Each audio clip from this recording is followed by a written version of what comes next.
Hola, ¿qué tal? Muy buenas, bienvenidos y bienvenidas otra tardecita más a este podcast que llamamos por la tercera temporada, Daniel. Este es el capítulo 4, o sea que vamos avanzando. Y bueno, hoy no tengo el fondo típico blanco porque estamos en un local situado en Tomares, en Sevilla, cerquita del casino que se llama New Joker, que nos han cedido el espacio para grabar y bueno, desde aquí agradecer a los compañeros por facilitarnos esto. Hoy tenemos un súper entrevistón que es Daniel Rebolledo. Muy buenas, Daniel. Hola Javier, y hola a todos y a todas los que nos están viendo ahí del otro lado del monitor. Un placer saludarte, un placer saludarlos a todos y un honor también que me hayas invitado para este cuarto capítulo ahora ya de, tercera temporada. En absoluto, gracias a ti por la predisposición y por el ratito que yo creo que lo vamos a disfrutar. Pues antes de comenzar, ¿te acuerdas que te he dicho que algunas cosas iban a improvisar? Esto no estaba en el guión. Para los que nos están escuchando y a lo mejor no te conocen, ¿puedes presentarte un poquito cuál ha sido un poco tu trayectoria, en lo que andas últimamente liado? Sí, bueno, es una pregunta interesante. Soy Daniel, soy básicamente un profesor que ama la educación y de hecho profesor de música, y no sé si sabías, Javier, ahí te pillo con eso. Profesor de música, trabajé dirigiendo orquestas juveniles e infantiles ahí con la batuta y dirigiendo instrumentos desde el área de la música, y eso siempre está muy vinculado al tema de la tecnología, porque es una de las formas más fáciles de poder democratizar el uso de instrumentos, ya que no todos tenemos la potencialidad de poder tener la mejor guitarra, pero sí de repente con cosas digitales, desde el celular o desde cosas. Entonces me empezó a interesar el tema, empecé a estudiar y empecé un poco a poco a transformar mi perfil en un poco más IT, un poco más tecnologizado. Hasta que llegó el momento de la pandemia y tuve que, bueno, como todos, de repente los profesores, como un poco reinventarnos y empezar a incluir la tecnología dentro de la educación, pero con un poco más de fuerza de trabajar desde casa.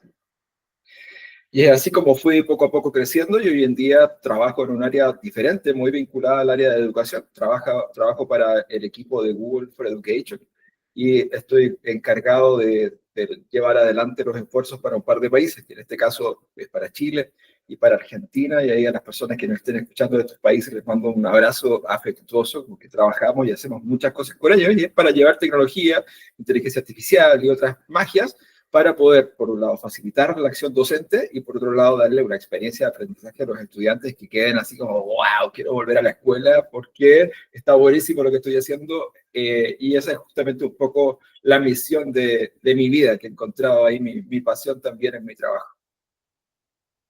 Qué buena, Daniel. Desconocía ese pasado de director de orquesta.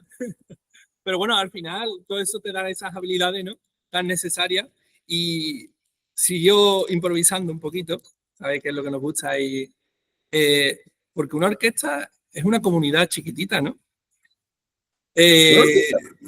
Y de personalidades fuertes, o sea, una comunidad chiquitita, claro, de 100 y tantos músicos que tocan ahí, y cada uno con su personalidad y cada uno con sus compañeros, porque no es que haya un violín, no, sí, están los violines uno, están los violines dos, está la flauta, y está cada uno ahí con su camiseta, y que no, es que no queremos que lleve la línea principal ellos, porque nosotros, y la vez antes, entonces ahí de en adelante uno igual es un punto bien interesante, porque cuando nosotros hablamos de innovar y cuando hablamos de poder introducir cosas nuevas y hacer cambios, nos vamos a encontrar con comunidades, con grupos en los colegios, en las comunidades educativas, en nuestro trabajo, que algunos van a estar muy pro lo que hacemos y otros no. Entonces, esas son buenas escuelas para poder lidiar ahí la parte política, poder ser un buen mediador y poder prestar atención también a cubrir las necesidades de las personas, que de repente no por innovar vamos a pasar por sobre ellos, sino que tenemos que aliarnos a ellos y hacer que ellos nos acompañen en el camino, más que enviarlos simplemente a tocar,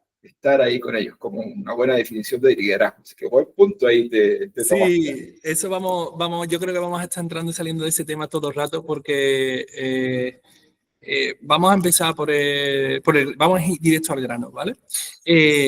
¿Cómo ves desde tu posición a día de hoy que la IA afecta al proceso de enseñanza-aprendizaje? Es una pregunta bien interesante. Si nos vamos a poner técnico aquí, el proceso de aprendizaje no lo va a afectar, porque el proceso de aprendizaje es algo que pasa dentro de nuestro cerebro, ¿cierto? Y es un proceso muy interno.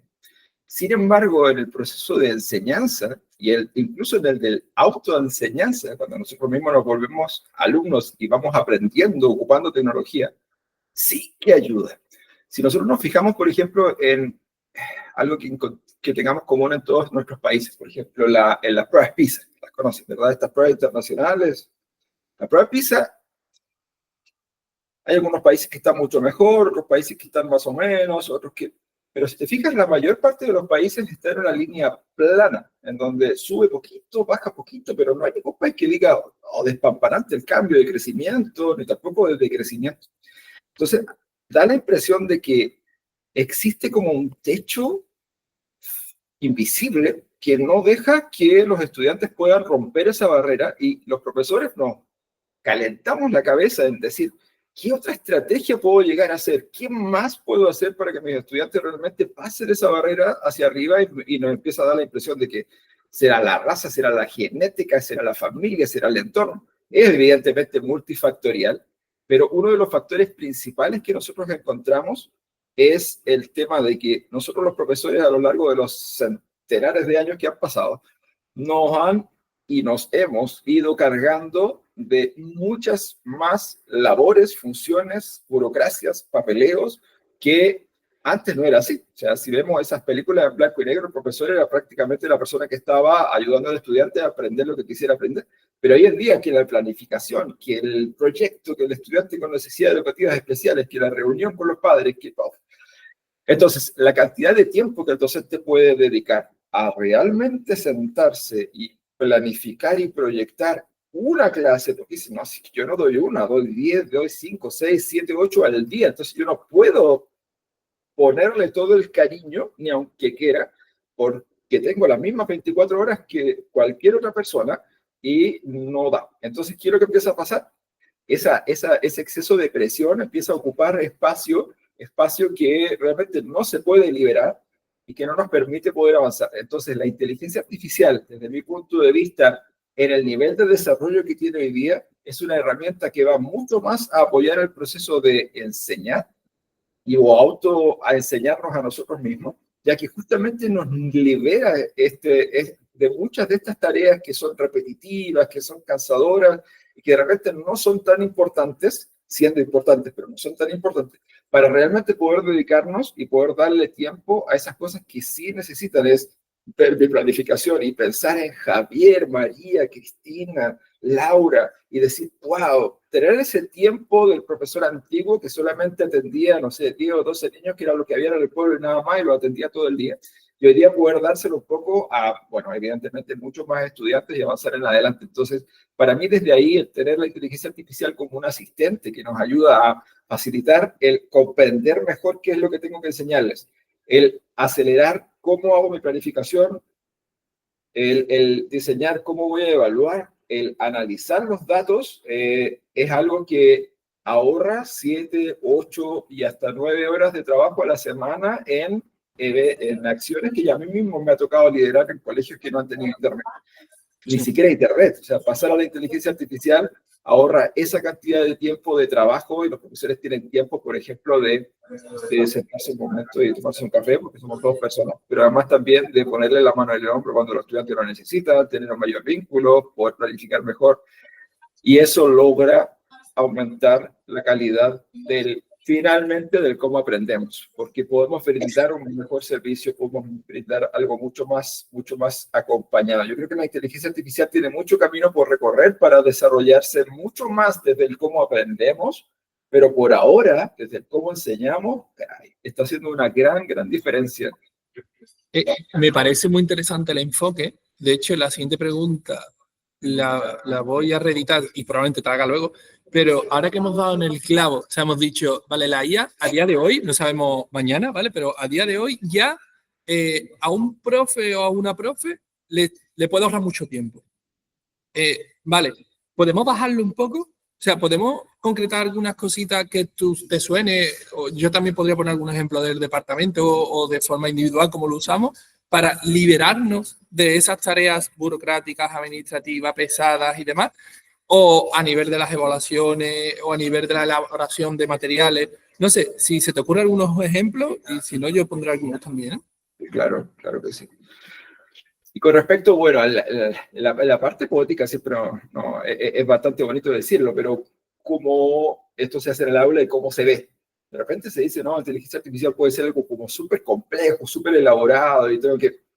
No, de repente hay pequeñas cosas muy, muy, muy pequeñitas que realmente nos ayudan a poder desbloquear tiempos bien, bien interesantes. Por ejemplo, en todos los países nosotros tenemos un currículum que enseñar, tenemos que seguir una secuencia simplemente con una herramienta de inteligencia artificial generativa cualquiera, por ejemplo, hablemos de Gemini, ya que yo trabajo desde Google, tranquilamente Gemini hoy en día ya cuenta con todos los planes y programas de los países en los cuales nos están escuchando, todos los países que hablan español. Yo ni siquiera le tengo que explicar, solamente le digo el país, el grado y puedo pedir simplemente un prompt y va a estar totalmente vinculado con los planes y programas. Yo ni siquiera ya tengo que abrir el libro para buscar cuál es el objetivo de aprendizaje 3 del año tanto, de la asignatura tanto, cuáles son los criterios de aprendizaje estos. Entonces, ese El pequeño ahorro del de tiempo ahí, o sea, solo en eso, el ahorro de tiempo de búsqueda, ya brutal. se va. Y después, ¿qué es lo que pasaba? Por ejemplo, conmigo, profesor de música. Evidentemente, en prácticamente todas las clases tenía que tener un video de algo. Un video de música, del, no sé, qué sé yo, de K-pop, de, no sé, del cualquier música que me sirviera para mi clase. Otros profesores les gusta más hacer presentaciones y la cantidad de tiempo que uno usa para encontrar esa imagen que uno quiere, porque no es cualquiera, es esa. Y, o el video en particular que dice, ya, este video tiene un bonito título, se ve bien, pero ¿qué pasa si era el minuto 3, 4 segundos, de repente dice una barbaridad que no corresponde? La inteligencia artificial también simplemente le puedes pedir, búscame un video de, no sé, la fotosíntesis que sea apto para estudiantes de 10 años y que no dure más de 7 minutos y además dime 7 preguntas que yo podría hacerle a los estudiantes al final de que vean el video. Va a revisar todo YouTube en español y te va a entregar las 7, 8, 10, 12 opciones que tienes y tú puedes confiar, ya que eso está filtrado para educación, de que no vas a tener que gastar 15, 20, 30, 50 minutos en tener que ver cada uno de esos videos, sino que tranquilamente puedes leer el resumen de que lo que trata cada uno y ahorrar, ahí sí que se ahorra muchísima hora, o buscar una imagen, o bien de hecho generarla de hecho. En ciencia se ocupa mucho. Quiero una imagen con una persona que tiene, no sé, Urano en la mano y Saturno en la otra. Hago un prompt y me la genera del color que yo quiera y el tiempo de la búsqueda ya es otro tiempo que se reduce mucho. Y si te fijas, lo que estamos hablando son cosas de preguntar. No es un prompt, es dónde o de qué, cuál es el objetivo de aprendizaje de tal cosa. Como esa información ya está dada, es simplemente una pregunta y una respuesta que te estoy partiendo, dando ejemplos desde lo más sencillo de lo sencillo.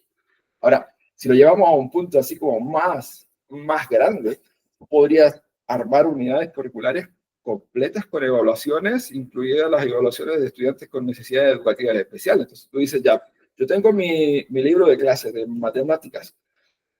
Mira lo que hicimos, te voy a contar esa anécdota. En el, hay una historia por ahí que habla de la Fuerza Aérea de Estados Unidos que hicieron, Wow. no sé si viste, serás demasiado joven para haber visto, pero no sé si viste Top Gun, la de los aviones. Sí, sí, sí, sí, sí, sí. Bueno, si ahí la googleé, la persona que la esté viendo, tal vez que es más joven que nosotros, ahí, bueno, en esa época, para la presión de los aviones, la fuerza G, lo que hacían era generar un traje que se llena de aire y tiene presión. Entonces lo que hicieron ellos es, hicieron un traje estándar, que tomaron la medida de los militares de ese entonces, de la Fuerza Aérea, e hicieron un traje estándar. Y resultó que a muy poquitos, o sea, casi al 5% de los operadores, de los pilotos de avión, el traje les sirvió. Y al resto, no. Tuvieron que Al hacerlo de todo. 5%, o sea, el 5%. 95% fuera. Y dijeron, pero ¿cómo si esto fue la estandarización de lo que esto debería ser el estándar de lo que ustedes son? Y no, y eso tiene que ser a medida, porque te queda un poco grande acá, se te escapa el aire y pues, puedes desmayar y fue. Entonces fue un papelón, salió en la televisión, fue una vergüenza. Tuvieron que hacerlo de nuevo, imagínate cuánto gastaron en. Entonces, ese es un bonito ejemplo para mostrar y para poner sobre la mesa que lo estándar no le sirve a nadie. Estándar no le sirve a nadie. Y los currículums que nosotros tenemos, currículum estándar. Entonces, si voy a hacer matemáticas y voy a explicar, hay un palo que está en la mitad del desierto que mide 50 metros de alto, y estoy hablando con un estudiante que vive en la selva del Amazonas, que nunca ha visto un desierto. Va a entender tal vez matemáticamente, pero no le va a llegar, no va a vincularlo a lo suyo. Hoy aprendí matemáticas con ese libro de los árabes, de las matemáticas de Baldock. Y eran puras cosas así. Y yo soy del sur de Chile, donde está lleno de hielo y de pingüinos, y me hablaban de camellos. Entonces, lo que nosotros hemos hecho, por ejemplo, para el Ministerio de Educación, es pequeñas prompts que lo que hacen es tomar exactamente lo que está en el libro de clases, lo que está en el currículum estandarizado, y te va a preguntar qué objetivo quieres ver, dónde vives, y lo va a vincular con Google Maps, va a sacar la información del sector, y te va a transformar los mismos ejercicios que tú tenías en el libro, pero al contexto de los estudiantes de donde viven, con la plaza, con el nombre, con la carnicería, con el nombre, con los trabajos que se hacen, con el nombre de la montaña. Entonces, después cuando los estudiantes ven eso, como, ¡oh, yo vivo acá al lado! Y se queda acá, papá, hoy día hablamos de tu trabajo. Y qué buena. eso es justamente algo que nos puede ayudar a poder romper un poco este techo invisible que yo te decía en el proceso de poder aprender el aprender a enseñar mejor y a dar algo un poco más individualizado, como para darte un ejemplo, y no sé qué es lo que te parece. Sí. No, pero además has dado dos claves, o tres, o cuatro, lo que pasa es que yo he detectado rápido, que es, si son potentes por sí mismas, combinados, es que son exponenciales, o sea, y ahí es donde estoy 100% de acuerdo contigo. Si nosotros empezamos a usar herramientas exponenciales y a tener vivencias exponenciales, nuestros alumnos podrán romper ese temido techo, ¿no?, académico que hay, por desgracia, en nuestros países y en nuestras regiones, ¿no? Entonces, me gustaría que los que estuvieran escuchando esto, porque se llevaran esa reflexión tan bonita de que, a ver, evidentemente no es lo más importante. Lo más importante es que tú estás en el salón de clase y tú estás delante de los alumnos y estás inspirando y estás motivando. Todo lo demás debe fluir. Entonces, en ese aspecto me parece brutal lo que acabas de comentar, Daniel. Sí, y ahí lo que estás perfilando, lo que estás diciendo tú, un punto súper importante, porque a mí yo hago charlas de inteligencia artificial todo el tiempo y prácticamente una por medio alguien me levanta la mano y dice, oye, pero si los profesores somos los expertos en la inteligencia artificial, nos va a robar nuestro trabajo. Yo le digo, mire, todas las cosas que yo te he dicho, porque tú eres profesor, entiendes el impacto que puede llegar a tener. Pero si yo realmente agarro una impresora e imprimo todo lo que te acabo de decir, las tareas localizadas a tu pueblo, la planificación, la evaluación, y agarro las 5 hojas que me va a dar esto, y abro la puerta del salón y las arrojo adentro y cierro la puerta, nadie va a aprender nada. O sea, la realidad, la verdadera magia del docente es la mediación del proceso de aprendizaje, y es ahí donde debe estar el tema. Entonces, lo que tú decías, tenés toda la razón. Es ahí donde está la magia. Y yo, la verdad, para serte muy franco, capaz que aquí en los comentarios encontremos a alguien después, y cuando esto ya podamos un poco más leerlo, sí. De seguramente puede ser que haya alguien, pero yo por el momento no escucho ningún profesor que tenga vocación por la planificación, ni vocación por rellenar papeles, ni revisar evaluación. Pero sí conozco un montón contándome a mí, que cuando todo esto se ríen, que eso está buenísimo, esa sensación linda. Eso es lo bonito de lo nuestro. Y es ahí donde nosotros nos energizamos de los estudiantes, y cuando llegamos a casa a decir, oye, mi amor, llegamos a casa hoy día, tuve una clase que y los estudiantes se pararon y me aplaudieron. También somos como niños nosotros, entonces nos da el espacio para que nosotros realmente podamos ser plenos, no es que nos vaya a quitar el trabajo. Qué bonito. Además, comparto 100% esa visión de que la tecnología final es el medio, ¿no? Y el fin es enseñar. Entonces, que podemos usar también otro medio, como es el papel, que, ojo, que no lo descarto y que tiene su situación en su momento. Igual que la tecnología tiene su situación y su momento y su contexto. O sea, esto tampoco es ahora no lo llevemos a todo con tecnología, ¿no? A lo mejor algunas cosas sí, otras cosas no, y ya depende de nuestro criterio, ¿no? Y de nuestros chavales y de nuestro entorno. Si estamos en provincia, en Perú, pues a lo mejor más complicado, pero se puede prever y preparar un poco porque esas personas van a salir a un mundo global, a un mundo competitivo donde va a enfrentarse a otro chaval de Paraguay o de Lisboa, ¿vale? Y van a tener que trabajar en ese entorno. Entonces, hablando de trabajar en entornos globales y demás, no sé, voy a preguntarle a alguien de Google qué herramienta tenemos desde Google para poder trabajar con la IA. Oye, te voy a contestar de inmediatísimo esa pregunta, pero me hiciste acordar una anécdota vergonzosa que me pasó a mí. Tenía estudiantes y una de estas estudiantes ya 15 años, 16 años, me decía, profesora, yo quiero ser barista, quiero poner una cafetería porque yo soy súper bueno haciendo café y cada vez que yo hago un café en mi casa, todos me dicen que es excelente. Y de hecho, mi papá no toma café que no se lo hago yo, bla, bla, bla, bla, súper bien. Salimos de paseo de fin de año al campo con los chicos y le dije, bueno, ahora es el momento, quiero probar uno de tus buenos cafés. Me dice, pero es que no tengo lo que necesito. ¿Y qué necesitas? La máquina esa Nespresso. Y yo, ¿cómo va a hacer eso con los Pero sí, no le dije nada, evidentemente, pero lo que pensé, eso no es café, el café lo muele, ¿cierto? Tiene todo un protocolo para seguir, ¿de qué te sirve saber tener esa habilidad? No sirve de nada, tienes que aprender, eso lo pensé yo. ¿Qué es lo que pasó un poco tiempo después?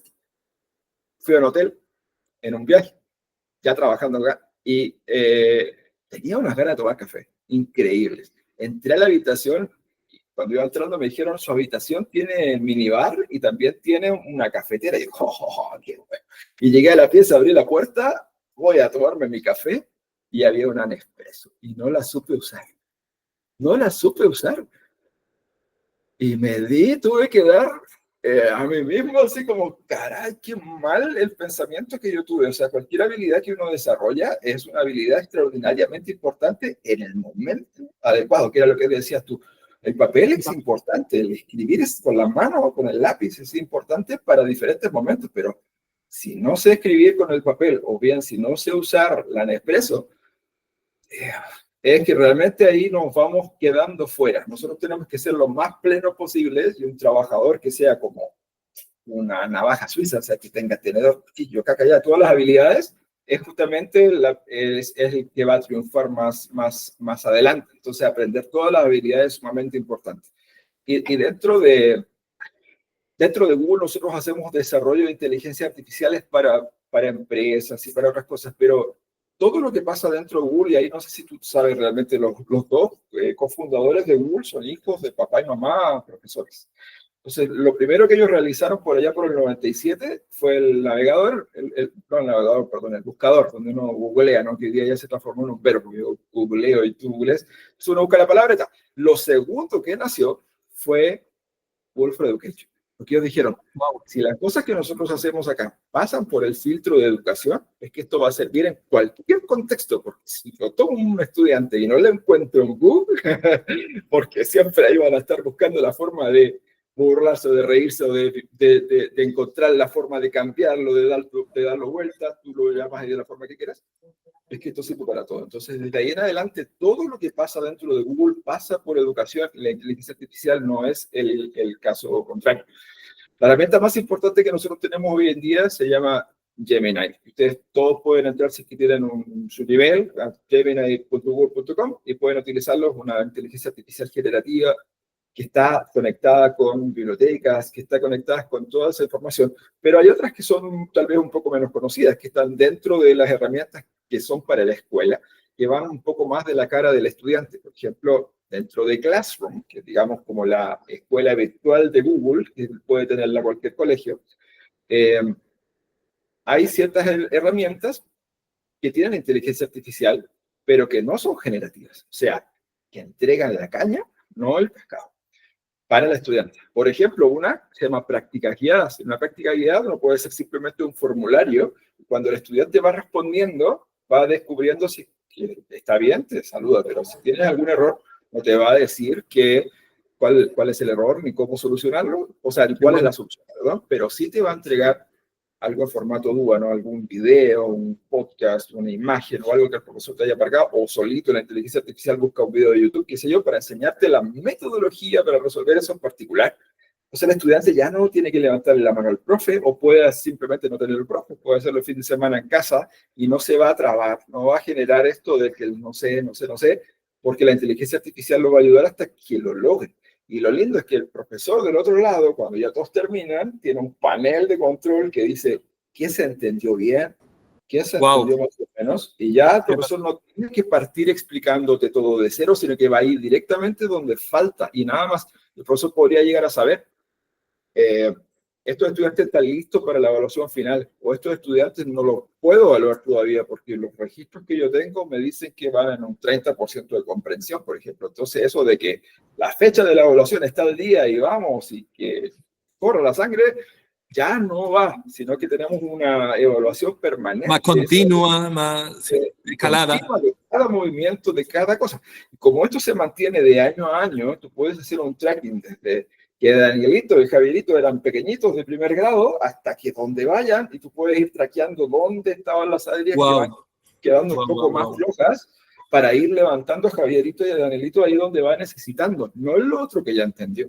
Entonces, si te fijas, es un cambio de paradigma, es un salirse, es realmente como poder ver digitalmente qué nivel de comprensión tiene cada uno sobre todas las áreas del ser, e incluso lo emocional, no solamente lo que tiene que ver con lo cognitivo. Entonces, ahí hay un par de herramientas que tienen inteligencia artificial que pueden acceder a todo el mundo, que realmente hacen un cambio radical a la hora de trabajar con inteligencia artificial en la educación. Yo tengo varios compañeros que están flipando con Notebook LM, que están flipando con las soluciones que se están liberando, porque es lo que estamos hablando, ¿no? Que esta tecnología estaba y desde hace tiempo y poco a poco se están liberando para que, bueno, entiendo también que la carga a los servidores es chiquitita, entonces, modo irónico, ¿vale? Es súper grande y eso a soluciones globales, como hemos estado hablando, donde entran millones de personas por segundo, al segundo, entonces entiendo que no se puede, que no, entiendo que también, es que aquí ya me puedo perder, o sea, este es mi terreno, aquí es donde yo me siento a gusto, Daniel, entonces no voy a meterme mucho en ese detalle, pero hablamos de DeepMind, hablamos de últimos papers, hablamos de OneBit, o sea, hablamos de la capacidad de innovación que ha tenido Google desde sus inicios, como bien has comentado, y esa posición que le da a la parte académica, de importancia, ¿no? Lo que a lo mejor en otro es diferente. Se agradece sobre todo por nosotros, por ejemplo, también tenemos convenios con Google, también tenemos con Microsoft y con otras movidas, ¿vale? Pero por ejemplo, esta reunión la estamos teniendo en Google Meet. De ahí, imagínate la información que se puede sacar de todas las reuniones que estamos teniendo y después todo eso cruzado. En resumen, si tú pudieras desear algo, ya no te digo predecir, sino desear algo para un futuro próximo relacionado con el tema de la IA y de la educación, ¿qué sería? Te estoy combinando dos preguntas, no sé si te das cuenta. Wow, esa es una pregunta que es sumamente interesante porque no la había pensado antes, pero creo que en primera instancia, mira, cuando yo era pequeño... Lo siento, lo siento, son preguntas trampa, pero son potentes, son muy potentes. Cuando yo era pequeño, yo crecí en el campo, muy campesino, y mi abuelo era un ovejero, o sea, una persona que trabajaba moviendo ganado. Y él tenía una habilidad extraordinaria aquí. Tenía una cortapluma muy antigua, chiquito, muy afilado. Y lo que hacía era agarraba cualquier pedacito de madera y lo empezaba y no sé si allá en España o donde ustedes no estén escuchando del otro lado, no sé si conocieron que hay como unos soldaditos de posición que eran como de plástico verde, ¿no?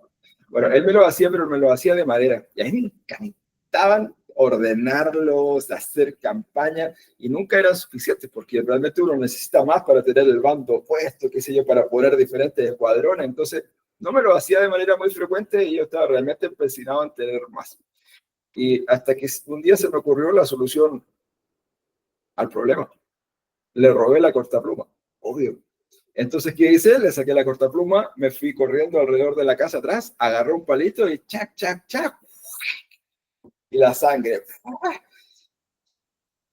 Eran los 80, entonces en ese entonces los padres no eran tan cariñosos como ahora, entonces esperan, ¿qué te pasó? ¿Qué? Ven acá. Y bueno, ahí me regañaron y bastante más. Y después cuando empecé a trabajar en educación, me empecé a dar cuenta de que no era la cortapluma el secreto de mi abuelo.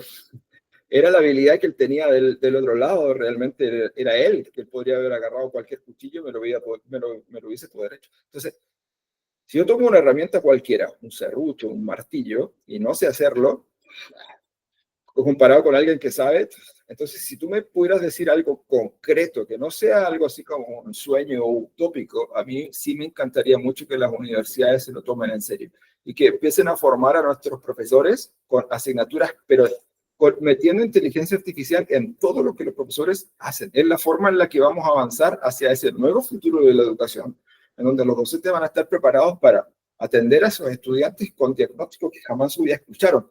Poder darle a lo que los padres necesitan cuando te hacen una pregunta de cualquier área, el poder enseñar esas cosas hasta las que uno no entendió bien cuando estaba enseñando en la escuela, el poder tener una comprensión más acabada y el tener esta conexión con la red que te va a permitir como profesor poder entregarle al estudiante todo lo que te está pidiendo y vas a poder, si ya los hacían florecer como profesores y ya como civilización hemos llegado hasta acá, imagínate el árbol que se transformarían estos estudiantes si pudiéramos entregarle mucho más. Entonces, si las universidades ya se lo tomaran bien en serio y empezaron a formar a los profesores en las habilidades, porque no es la cortapluma, no es la inteligencia artificial, no es Gemini, no es las herramientas de Google, es el profesor el que con un cerillo puede hacer una clase que deja a los estudiantes flipando en colores, como dicen. Pero imagínate que con algo tan sencillo pueden hacer una clase tan importante, imagínate lo que podrían hacer con todas las herramientas que nosotros hemos mencionado. La formación de los profes para mí es clave, fundamental. Qué buena, Dani. De verdad, muchísimas gracias. Última pregunta trampa, y ya te dejo, de verdad. ¿A quién te gustaría que entrevistáramos? Aquí puedes ponerte a elegir a quien tú quieras, ¿eh? O sea, que no hay compromiso. Tengo ahí algunas personas que tienen un manejo de estos temas que son muy interesantes. Entonces yo creo que tengo un par de candidatas. Una candidata es de Argentina y ella se llama Belén Carreira, que es una de las personas que han avanzado en el tema de los metaversos y de la inteligencia artificial y de la formación de profesores, y ella es profesora de historia, también colega ahí trabajando en Google, pero en otra área, que tiene unas formas de entender el uso de la inteligencia artificial en educación que a mí mismo me dice, wow, o sea, hay que escuchar a Belén, hay que escuchar a Belén. Y ahí hay otro. Y por otro lado, desde el punto de vista de que de repente todo esto de la tecnología, uno piensa, esto es para grandes. ¿Qué pasa con los más pequeñitos? ¿Qué pasa con los más chiquititos? Entonces, hay otra persona igual que me gustaría nominar que se llama Olga Cacería. Y ella trabaja, ya ha hecho proyectos con inteligencia artificial, pero trabajar con estudiantes de la educación parvularia, o sea, de prebásica, de 3, 4, 5 años, que son para desarrollar, no sé, pensamiento computacional a través del currículum con o sin tecnología, pero es un tema que apasiona. Fascinante. Ahí les puedo compartir los datos y puedo intentar ahí interceder para que los puedas tener ahí. Son dos extraordinarias educadoras. Sí, pues lo primero la vamos a fichar, la vamos a atar en corto y después le vamos a proponer participar más adelante en un episodio. Yo espero que te lo hayas pasado bien, Daniel. Yo me lo he pasado fenomenal. He aprendido un montonazo. Y de parte de toda la comunidad educativa, estamos en un sitio genial, el local New Yorker, aquí de Sevilla de Tomar. Y de verdad, Daniel, muchísimas gracias. Ha sido un placer. Muchísimas gracias a ti por la invitación, Javier. Y un saludo, bueno, unas felicitaciones nuevamente por el educativa y todo esto. Que haya muchas temporadas más, que salgan mucho más, porque todo lo que nosotros podamos compartir va justamente a darnos más herramientas para que podamos mejorar la calidad de la educación, y eso es mejorar todo lo que pasa.